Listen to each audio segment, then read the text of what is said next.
Hello, and welcome to Sleep Retreat,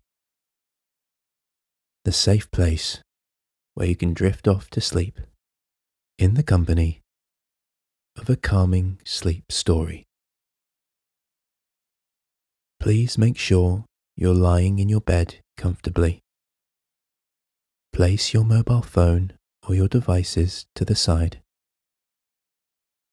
Switch off your lights and clear your mind for the following sleep story. This is the third chapter of the story of Doctor Dolittle. More money troubles. And soon now, the doctor began to make money again, and his sister, Sarah, bought a new dress and was happy. Some of the animals who came to see him were so sick that they had to stay at the doctor's house for a week.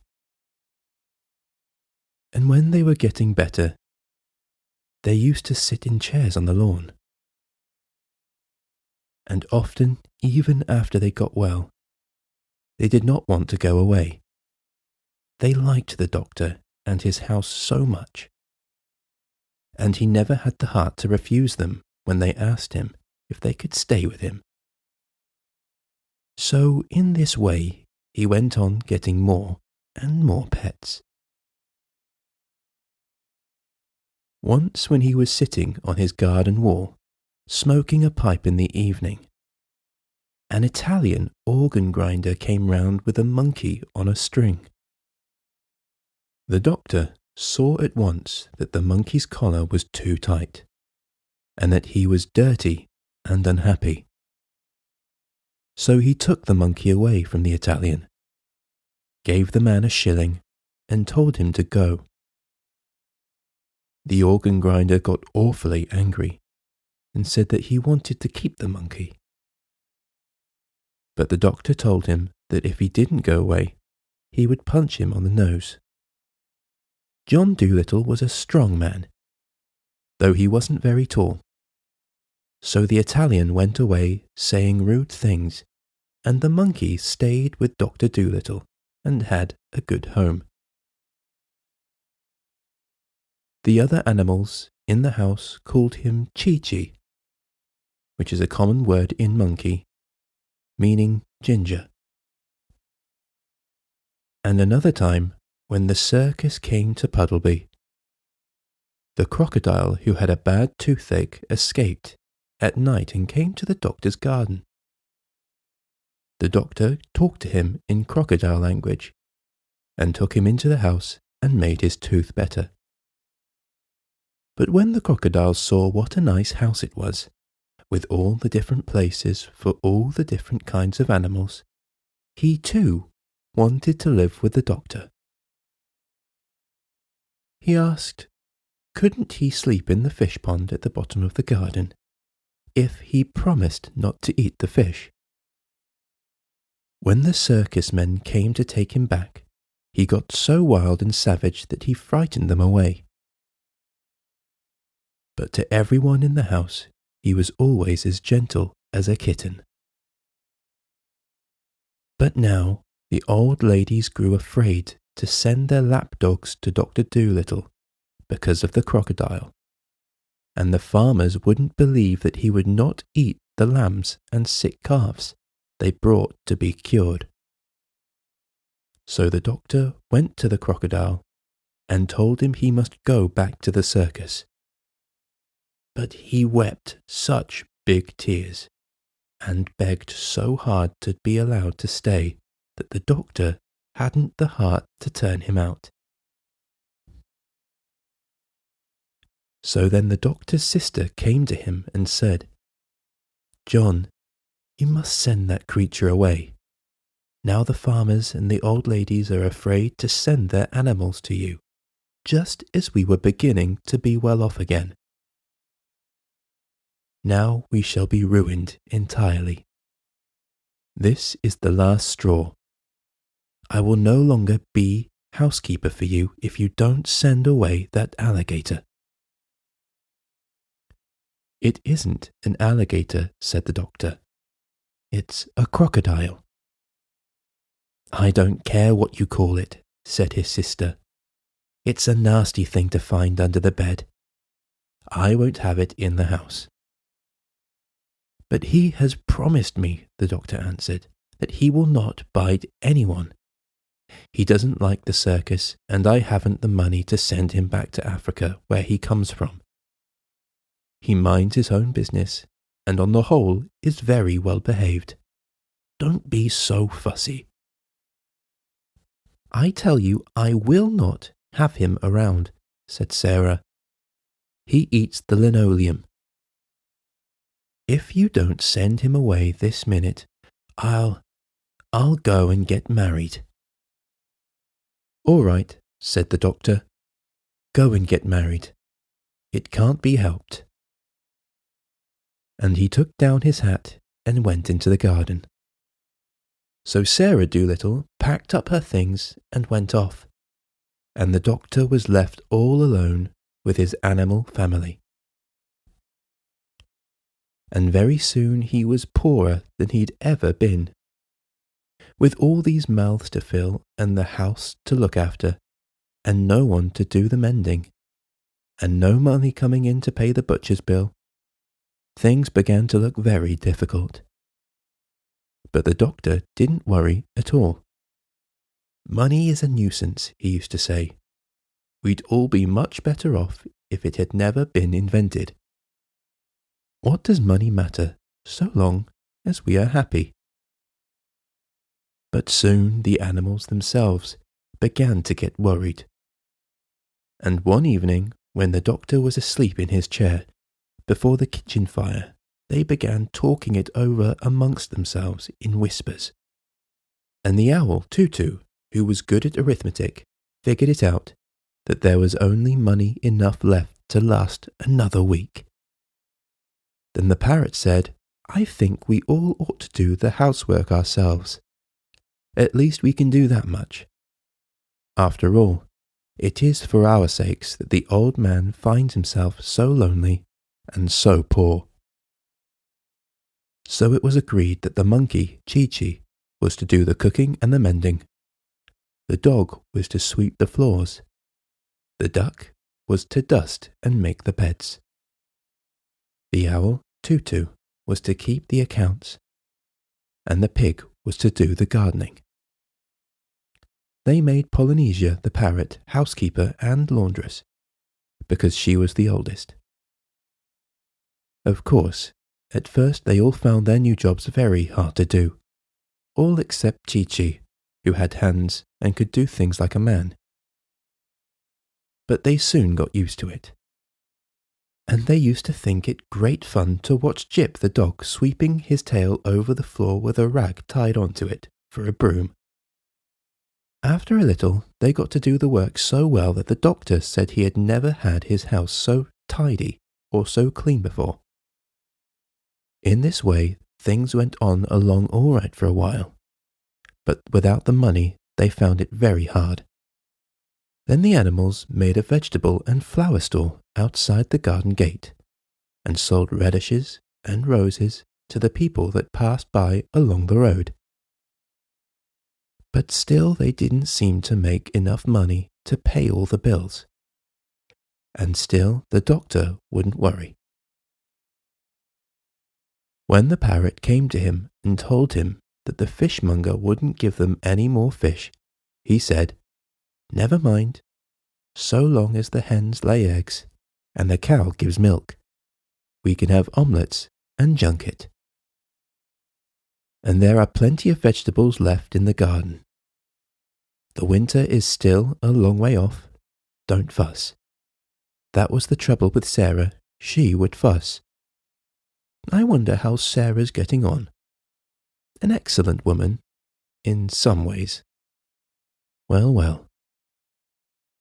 But the snow came earlier than usual that year, and although the old lame horse hauled in plenty of wood from the forest outside of the town, so they could have a big fire in the kitchen, most of the vegetables in the garden were gone, and the rest were covered with snow.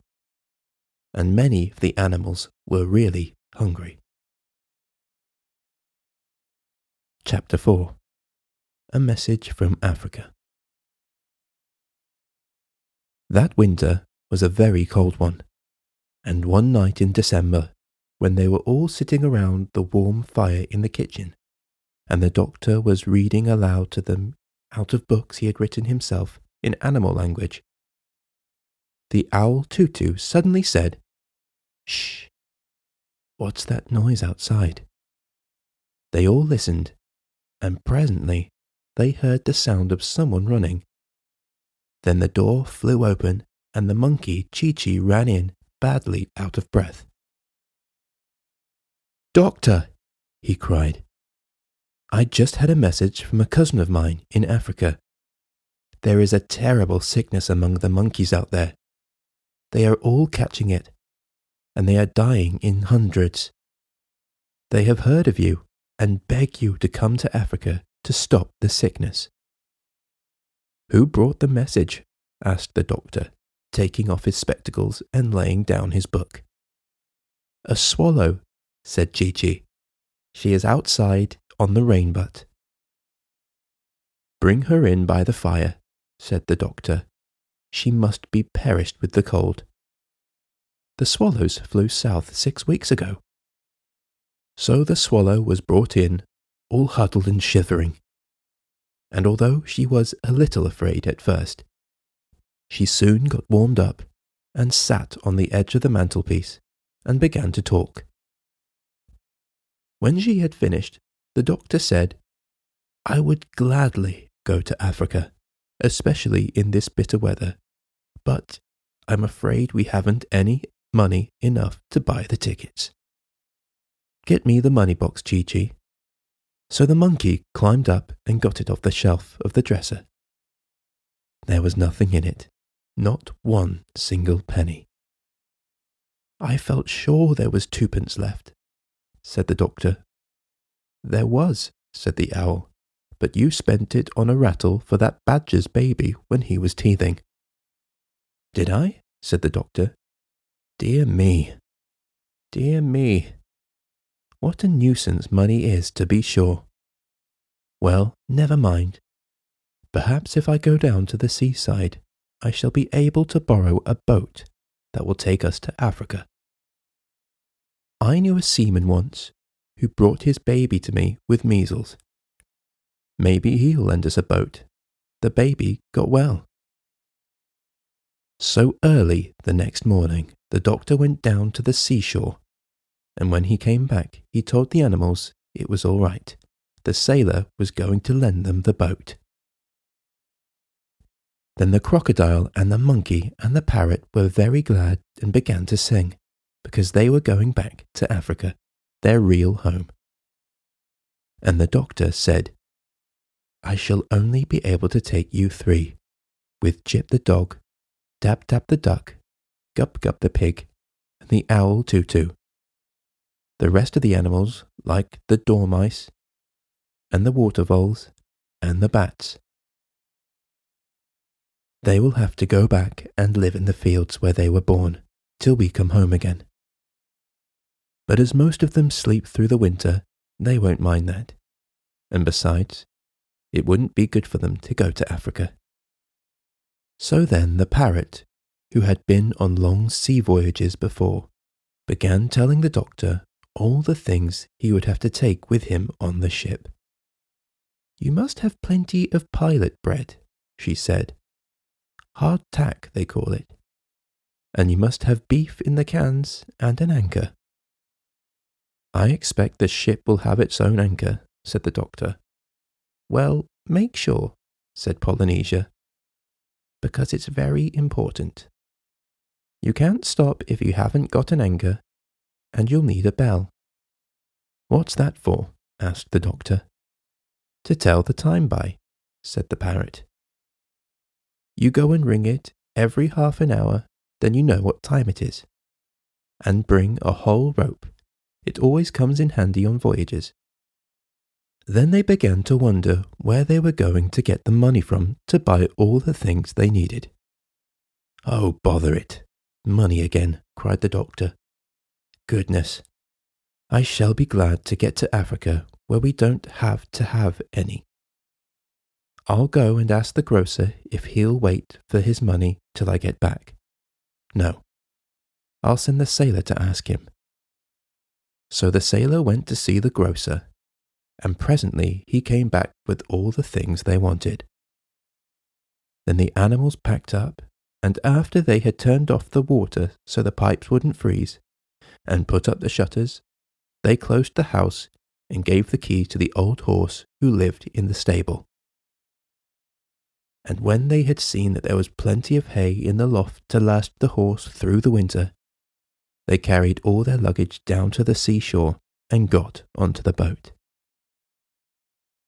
The cat's meat man was there to see them off, and he bought a large suet pudding as a present for the doctor, because he said he had been told you couldn't get suet puddings in foreign parts.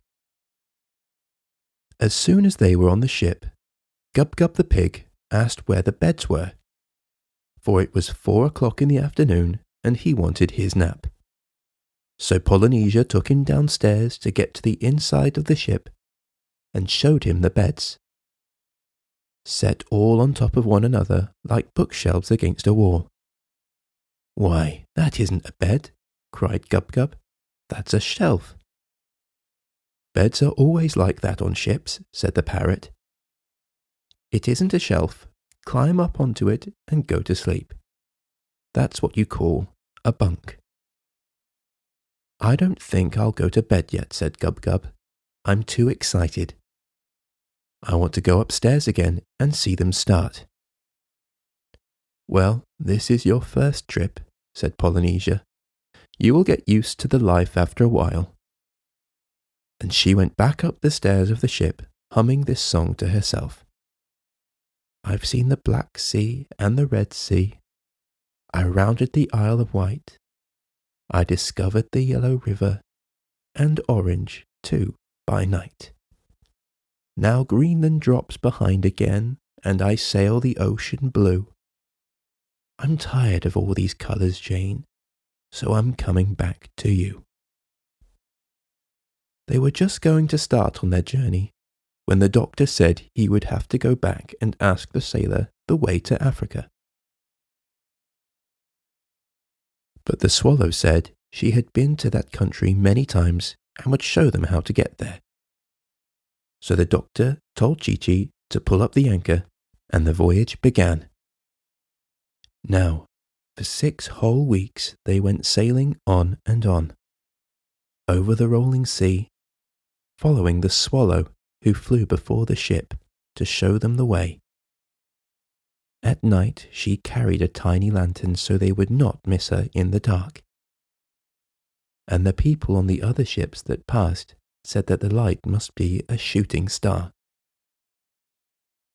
As they sailed further and further into the south,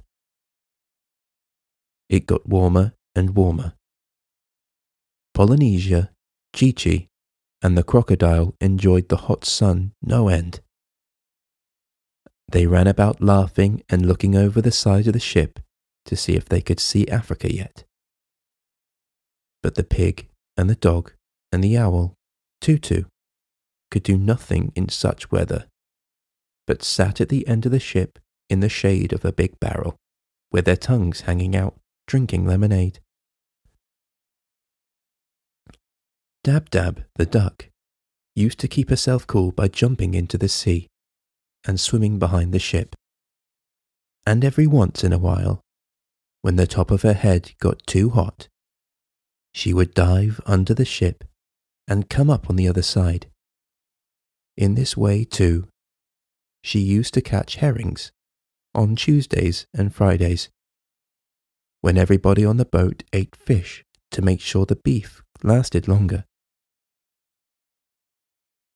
When they got to the equator, they saw some flying fishes coming towards them. And the fishes asked the parrot if this was Doctor Dolittle's ship. When she told them it was, they said they were glad, because the monkeys in Africa were getting worried that he would never come. Polynesia asked them how many miles they had yet to go, and the flying fishes said it was only 55 miles now to the coast of Africa. And another time, a whole school of porpoises came dancing through the waves, and they too asked Polynesia if this was the ship of the famous doctor. And when they heard that it was, they asked the parrot if the doctor wanted anything for his journey. And Polynesia said yes. "We have run short of onions." "There is an island not far from here," said the porpoises, "where the wild onions grow tall and strong. Keep straight on, we will get some and catch up to you." So the porpoises dashed away through the sea, and very soon the parrot saw them again, coming up behind, dragging the onions through the waves in big nets made of seaweed. The next evening, as the sun was going down, the doctor said, "Get me the telescope, Chi-Chi. Our journey is nearly ended. Very soon we should be able to see the shores of Africa." And about half an hour later, sure enough, they thought they could see something in front that might be land. But it began to get darker and darker, and they couldn't be sure. Then a great storm came up with thunder and lightning. The wind howled, the rain came down in torrents, and the waves got so high that they splashed right over the boat. Presently, there was a big bang, and the ship stopped and rolled over on its side. "What's happened?" asked the doctor, coming up from downstairs. "I'm not sure," said the parrot, "but I think we're shipwrecked. Tell the duck to get out and see." So Dab-Dab dived right down under the waves, and when she came up she said they had struck a rock. There was a big hole in the bottom of the ship. The water was coming in and they were sinking fast. "We must have run into Africa," said the doctor. Dear me, well, we must all swim to land." But Chi-Chi and Gub-Gub did not know how to swim. "Get the rope," said Polynesia. "I told you it would come in handy." "Where's that duck? Come here, Dab-Dab. Take this end of the rope, fly it to the shore, and tie it onto a palm tree, and we'll hold the other end on the ship here. Then those that can't swim must climb along the rope till they reach the land. That's what you call a lifeline." So they all got safely to the shore, some swimming, some flying, and those that climbed along the rope brought the doctor's trunk and a handbag with them. But the ship was no good anymore, with the big hole in the bottom, and presently the rough sea beat it to pieces on the rocks, and the timbers floated away. Then they all took shelter in a nice dry cave that they found high up in the cliffs till the storm was over. When the sun came out the next morning, they went down to the sandy beach to dry themselves. "Dear old Africa," sighed Polynesia. "It's good to get back. Just think, it'll be 169 years tomorrow since I was here, and it hasn't changed a bit. Same old palm trees, same old red earth, same old black ants. There's no place like home." And the others noticed that she had tears in her eyes. She was so pleased to see her country once again. Then the doctor missed his high hat, for it had been blown into the sea during the storm. So Dab-Dab went out to look for it, and presently she saw it, a long way off, floating on the water like a toy boat. When she flew down to get it, she found one of the white mice very frightened sitting inside it. "What are you doing here?" asked the duck. "You were told to stay behind in Puddleby." "I didn't want to be left behind," said the mouse. I wanted to see what Africa was like. I have relatives there. So I hid in the baggage and was brought onto the ship with the hard tack. When the ship sank, I was terribly frightened because I cannot swim far. I swam as long as I could, but I soon got all exhausted and thought I was going to sink. And then, just at that moment, the old man's hat came floating by, and I got into it because I did not want to be drowned. So the duck took up the hat with the mouse in it and brought it to the doctor on the shore, and they all gathered to have a look.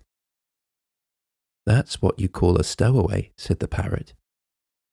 Presently, when they were looking for a place in the trunk where the white mouse could travel comfortably, the monkey Chi-Chi suddenly said, "Shh, I hear footsteps in the jungle." They all stopped talking and listened, and soon a black man came out of the woods and asked them what they were doing there. "My name is John Dolittle, MD," said the doctor. "I have been asked to come to Africa to cure the monkeys who are sick." "You must all come before the king," said the black man. "What king?" asked the doctor, who didn't want to waste any time. "The king of Jolliginki," the man answered. "All those lands belong to him, and all strangers must be brought before him. Follow me." So they gathered up their baggage and went off following the man through the jungle.